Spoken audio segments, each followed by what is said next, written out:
Hello, magandang araw sa inyo lahat. Alam niyo yung yung na-content natin before, yung si Van Voice, yung taxi na scam. Ito yung channel ni Van Voice, no. So, parang matagal na rin siya sa Pilipinas. Kasi ang vlog niya puro Siargao eh. Tapos kasama niya pa si Kuya Kim. So meaning so i-recap natin ano ba yung nangyari do sa taxi. Gago kasi yung taxi driver. Watch out for scammers in Manila like this. They tried to charge me $2,000 for a 5-minute ride right there, bro. That's the license plate. 2,100 for an airport hotel, for airport taxi. 40, 100. Yeah, bro. Y'all are scammers, bro. You can scammer? Yeah, get me out the car, bro. Wow. Y'all scammers, bro. I'm not paying y'all no 2,000. I just got scammed. They charged me 2,000? $2,000 for 5 Oh my minutes. God. They do that to everybody. From the airport Yes. to here? Yes. No. It's bad people, man.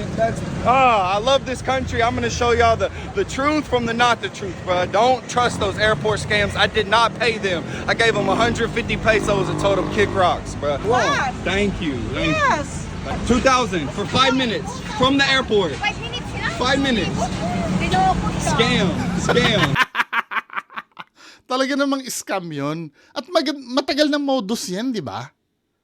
Yung last time, yung Korean na na parang K-pop artist yata yun. Correct me if I'm wrong ha. Ganyan din yung nangyari. So dahil doon, na-news siya, no? Mamaya panonoorin natin, na standby kayo. Panonoorin natin yung pagkumpronta ni Asek Lacanilao after nitong news clip ha. So ito yung news regarding dun sa taxi. Ang isang taxi driver na sangkot umano sa overcharging sa isang dayuhang pasahero sa airport. Pero bukod sa tsuper, may violation din daw mismo ang operator nito. Ang detalye sa Gender Report ni Mobility Correspondent G. Baroga.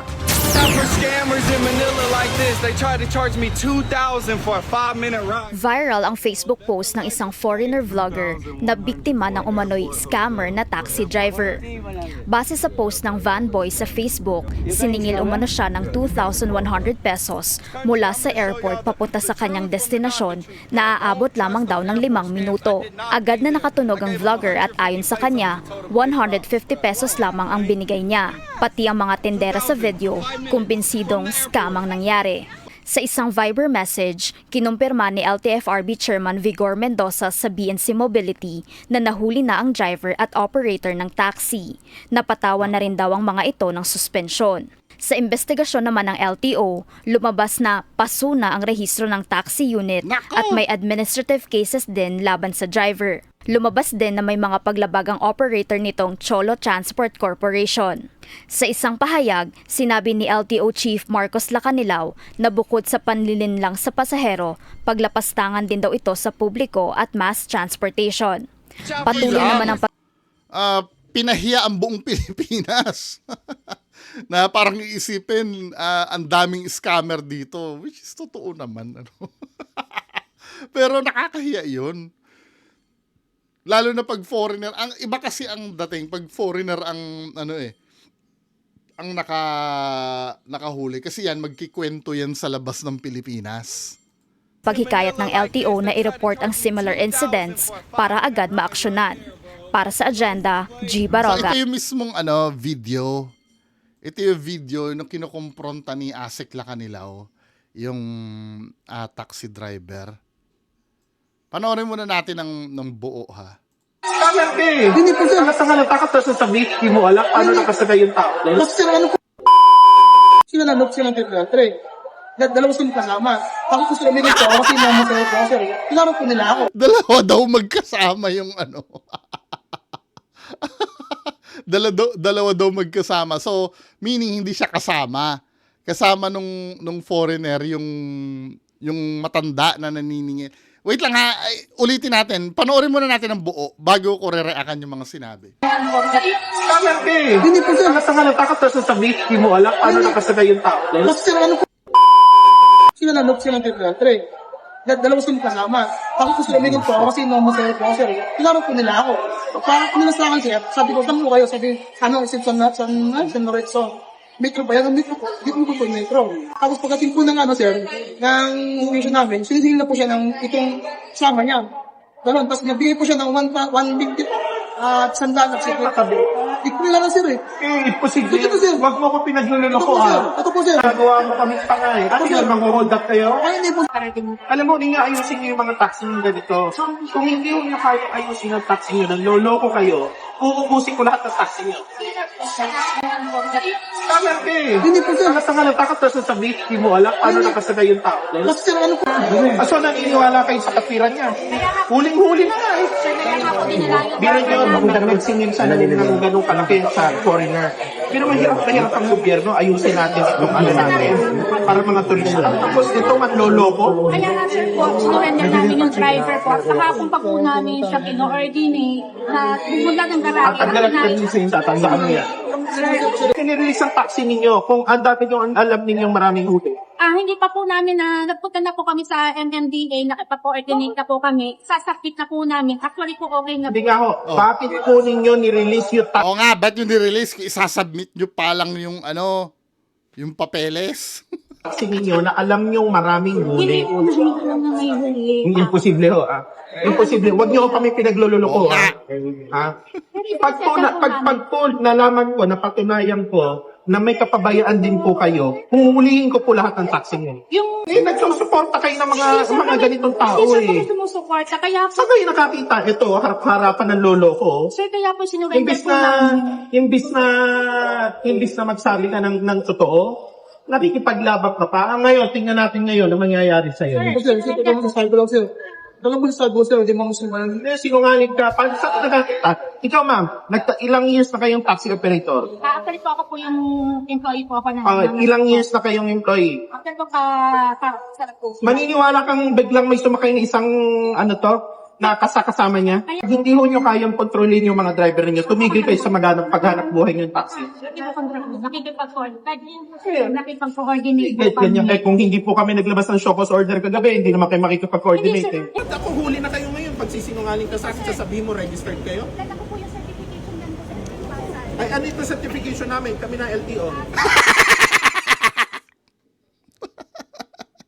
Registered daw. So, meaning, baka peke yun sa LTO. Ang legit yung kay ate. Uy, tanga, LTO na yung kausap mo. Si Chip na yan. Ano yan, peke? Pinagawa mo sa recto? God.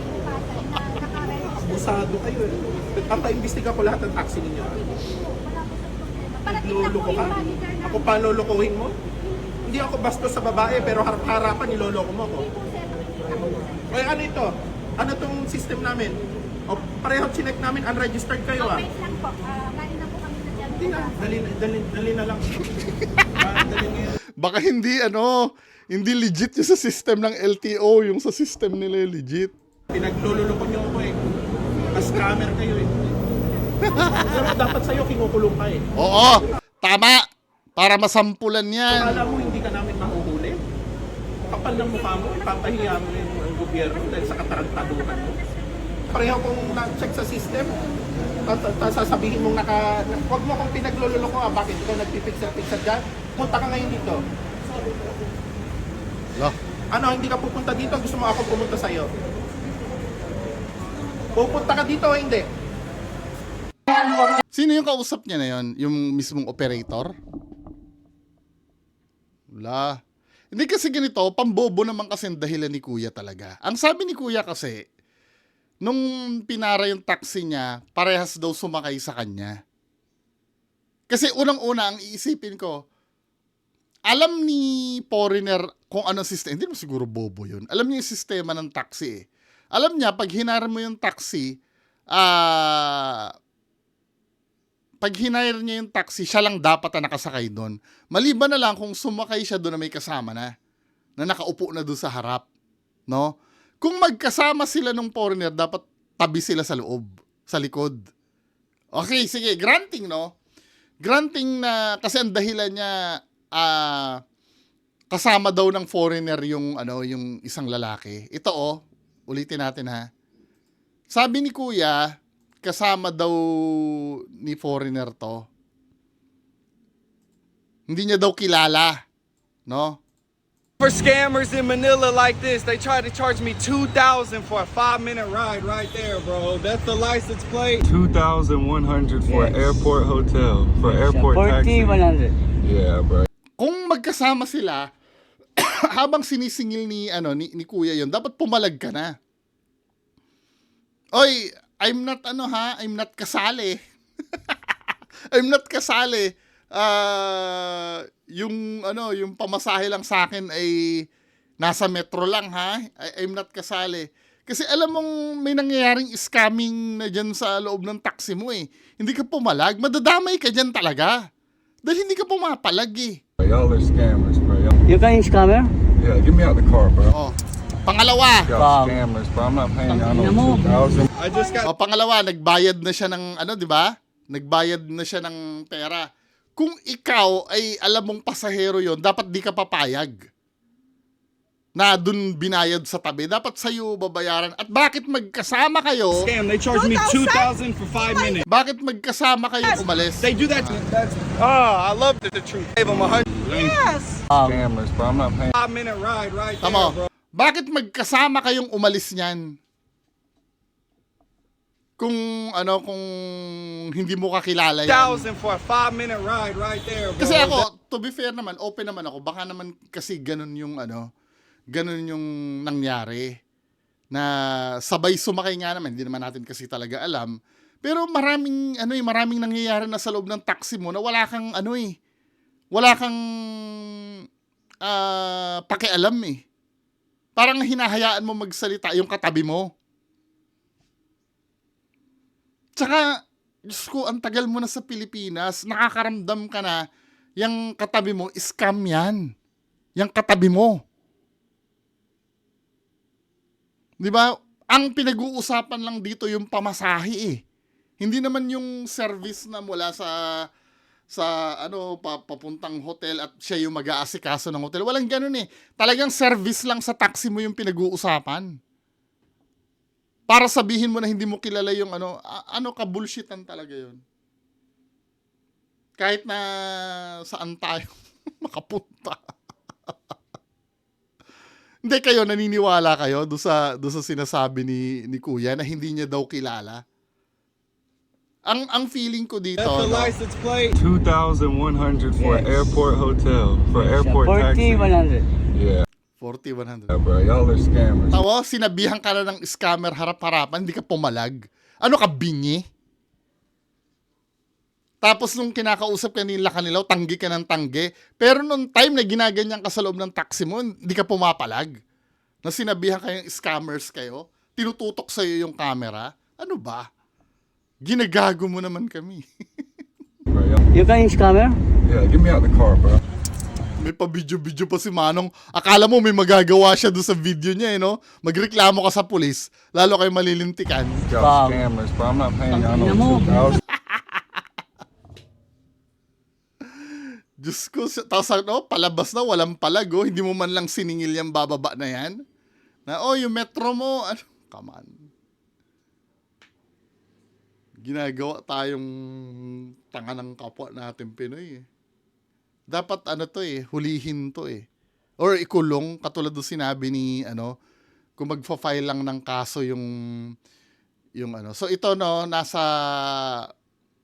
nasa LTO FB page na yung pangyayari. Ito, basahin natin. Ang nangyari dito, mga men, tingnan, driver ng viral na taxi na ng scam sa isang dayuhang vlogger. Huli! Lisensya kinumpiska, taxi in-impound. Sa pangunguna ni Land Transportation Office Chief Assistant Secretary Marcos Lacanilao at Police Brigadier General retired Alan C. Nobleza, Director ng Law Enforcement Service, nahuli ang driver ng isang taxi na sangkot sa isang viral na insidente ng paniningil ng hindi makatarungang pamasahe. Sa isang dayuhan, agad na inimpound at inalarma ang nasabing sasakyan at pinagpapaliwanag ang operator nito. Napag-alaman din na isinagawa ang operasyon na may iba pang paglapag. Ang nasabing operator ng sasakyan kabilang defective headlight, unregistered motor vehicle at breach of franchise na sasailalim sa kaukulang administratibong aksyon ng LTO. Muling hinikayat ng LTO ang publiko na agad iulat ang anumang kahalintulad ng insidente upang matiyak ang malinis na aksyon at pananagutan ng mga lumalabag alinsunod sa umiiral na batas at mga regulasyon. So ito na yun, nag-showcase na sila. Kasi di ba, naiintindihan ko yung hirap ng buhay, no? Kaya lang, kung yung trabaho na yan, feeling mo hindi kumikita, ikaw na mismo ang umalis diyan. Diba? Ngayon, kung yan lang ang alam mong trabaho talaga, wala kailangan mong pagtiisan kung ano yung, suswertehin ka naman, bibigyan ka ng tip, hanggang doon na lang. Pero yung, Diyos ko, magkokontrata kayo na ganyan. Kasi ang mahirap kasi sa part na yon, ginagawa nyong tanga yung pasahero kasi na parang pinalalabas nyo na ganyan talaga ang kalakaran. Na hindi naman dapat. Dapat yung metro ay nakababa. Diba? Yan ang sinasamantala yung mga foreign. Siguro feeling nyo, Feeling nyo first timer sa Pilipinas, walang alam dun sa pinupuntahan, hindi papansinin pag nagreklamo, 'di ba? Yan pa naman ang malalakas magpakalat ng masamang balita sa Pilipinas yung mga foreigner. Ubob kasi, men, ano ba? May iba pa bang video 'yon? Tingnan natin. So ito na 'yon, Viral si Kuya. Tiba-tiba doon sa video, Ano to? Ito na yung taxi na Magandang buhay at mapagpalang. Ba't ayaw mag-play? Ito yon. Ano sabi sa comment section? Nyeta bagal ng internet ko. So ito. Mag-iingat sa scammer na tulad nito. Kung may Na vlogger, yung naningil ng 2,000. Siya yung naningil ng 2,000 at for LTO din pala talaga si Kuya. 5 minutes ride. Yung vlogger, kaya na-vlog siya. Ayun, dali, ito yung taxi, Yan, tapos ang sinasabi nung driver na hindi niya raw kilala yung sumakay sa kanya. So sa tingin ko, yung modus operandi to Kaya 2,000 yung singil ng tig 1,000 sila siguro, no? Ito yung taxi. So tara, pasukin natin. Ayun, ito pala yun. Dito siya siningil. May mga wire-wire. Sabi tapos ginano ng vlogger yung pera. Nandito yung parang may blue cellphone na hawak. Tapos nandito yung driver. Yan, dito yun. Yan, kita nyo. Diyan yun. So personal na chinek ni LTO chief yung taxi na nang scam sa isang vlogger. Yan. Yan siya. So, tapos ang lumalabas parang unregistered pa ata to. Hinarap na ni boss yung yung driver ng taxi. Pero hindi niya raw kakilala yung naniningil na kasabay niya sa harap.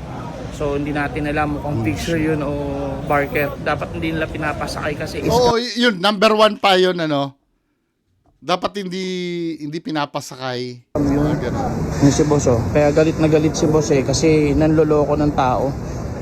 Dapat hindi tayo nanloko ng kapwa natin. Kahit nasabi mo foreigner yun, dapat hindi nila ginawa yun. Ano pa ba ang natin? Magandang buhay at magandang araw mga kuya kong. Topic na to.